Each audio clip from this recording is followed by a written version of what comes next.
Será se para ir para o céu você precisa ajudar os pobres? Dando roupa, alimentos, ou quem sabe você deve ajudar uma velhinha a atravessar a rua?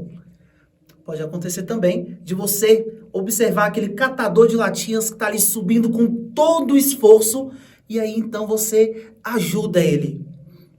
Será? Será que você precisa fazer tudo isso para ir para o céu? Eu me chamo Tiago e hoje eu estou aqui para falar com você que é marcado por Jesus.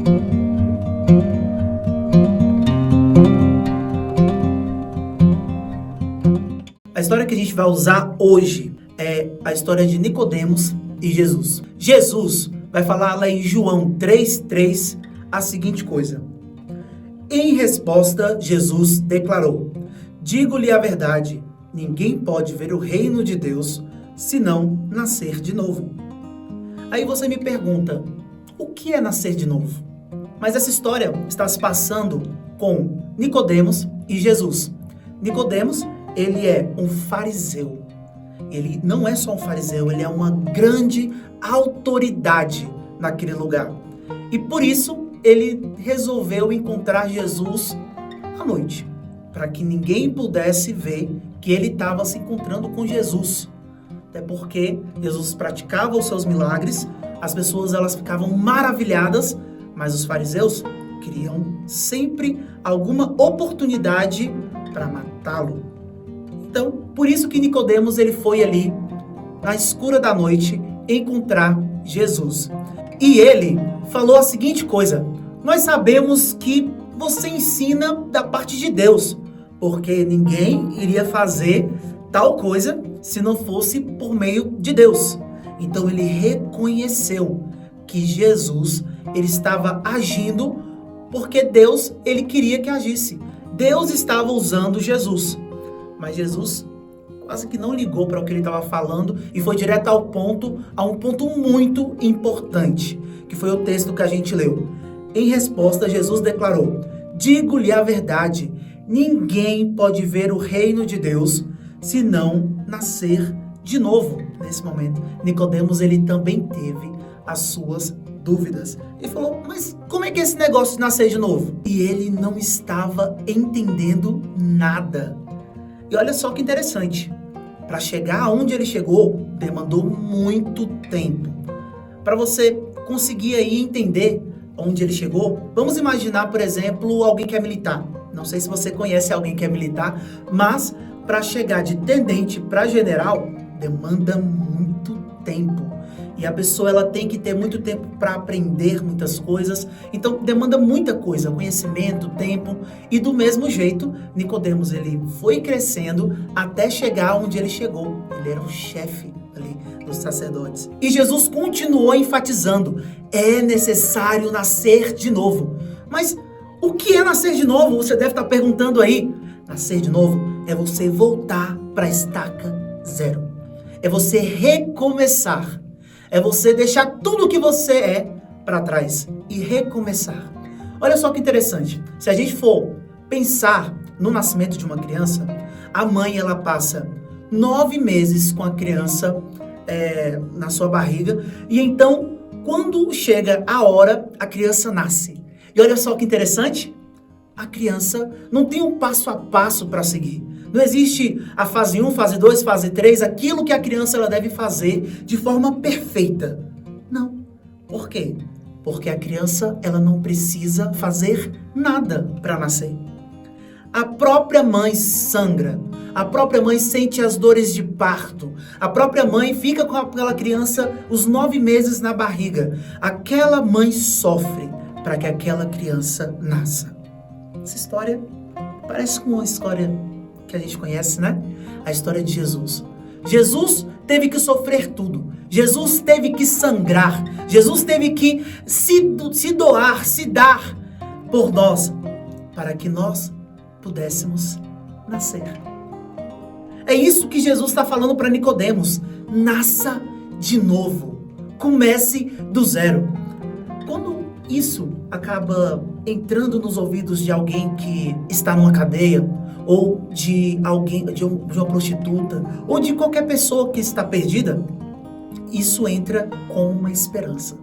Olha, tudo isso que você tem, toda essa amargura, esquece. Joga tudo nos meus braços e sente aquilo que é a paz que excede todo o entendimento humano. E recomeça, que eu tô com você. Isso é uma mensagem de esperança. Mas quando a gente fala isso para alguém que é religioso, é um caos. Porque a pessoa religiosa, ela sabe muito de Bíblia. A pessoa religiosa, ela sabe muito de muita coisa. Ela tem as suas crenças, ela tem a sua forma de viver. Mas tudo isso que a pessoa ela tem como conhecimento, não basta para que ela seja salva. O reino de Deus, ele é visto apenas por quem nasce de novo. E eu não sei se vocês perceberam, mas a gente está em João 3. E mais para frente nós vamos ter o texto de João 3,16, que fala pra gente: porque Deus amou o mundo de tal maneira que deu seu Filho unigênito, para que todo aquele que nele crê não pereça, mas tenha a vida eterna. Jesus quase que estampou na frente dele: Cristo é a mãe que sofre para o filho nascer. Cristo é a mãe que sangra para o filho nascer. A pergunta que eu quero fazer para você hoje é: você é nascido por meio de Jesus? Será? E o texto continua, a gente para em João 3,16, mas o texto continua. Lá fala o seguinte em João 3, 17 e 18. Pois Deus enviou o seu Filho ao mundo, não para condenar o mundo, mas para que este fosse salvo por meio dele. Sabe por que Cristo não veio para condenar o mundo? Porque o mundo já está condenado. O mundo já está condenado. Não existe salvação para o mundo. Não existe salvação para você. Mas essa frase continua. Não existe salvação para você se não for por meio de Cristo. O mundo está perdido. E nós somos embaixadores de Deus para então anunciar essa história maravilhosa que muda vidas. E o texto continua no 18. Quem crê não é condenado, mas quem não crê já está condenado, porque não crê no nome do Filho unigênito de Deus. A gente enfrenta o Evangelho como se ele fosse nada. A gente vai para os cultos e a gente cumpre a agenda. Parece que o mundo é mais divertido de se viver. Parece que estar com os nossos amigos é mais divertido do que estar na igreja. Na igreja bate um sono, né? Bate um sono porque a gente ainda não entendeu a seriedade de tudo isso. E eu quero te convidar a sempre ver a Bíblia com seriedade. Porque a salvação, ela é real. Tão real quanto a condenação.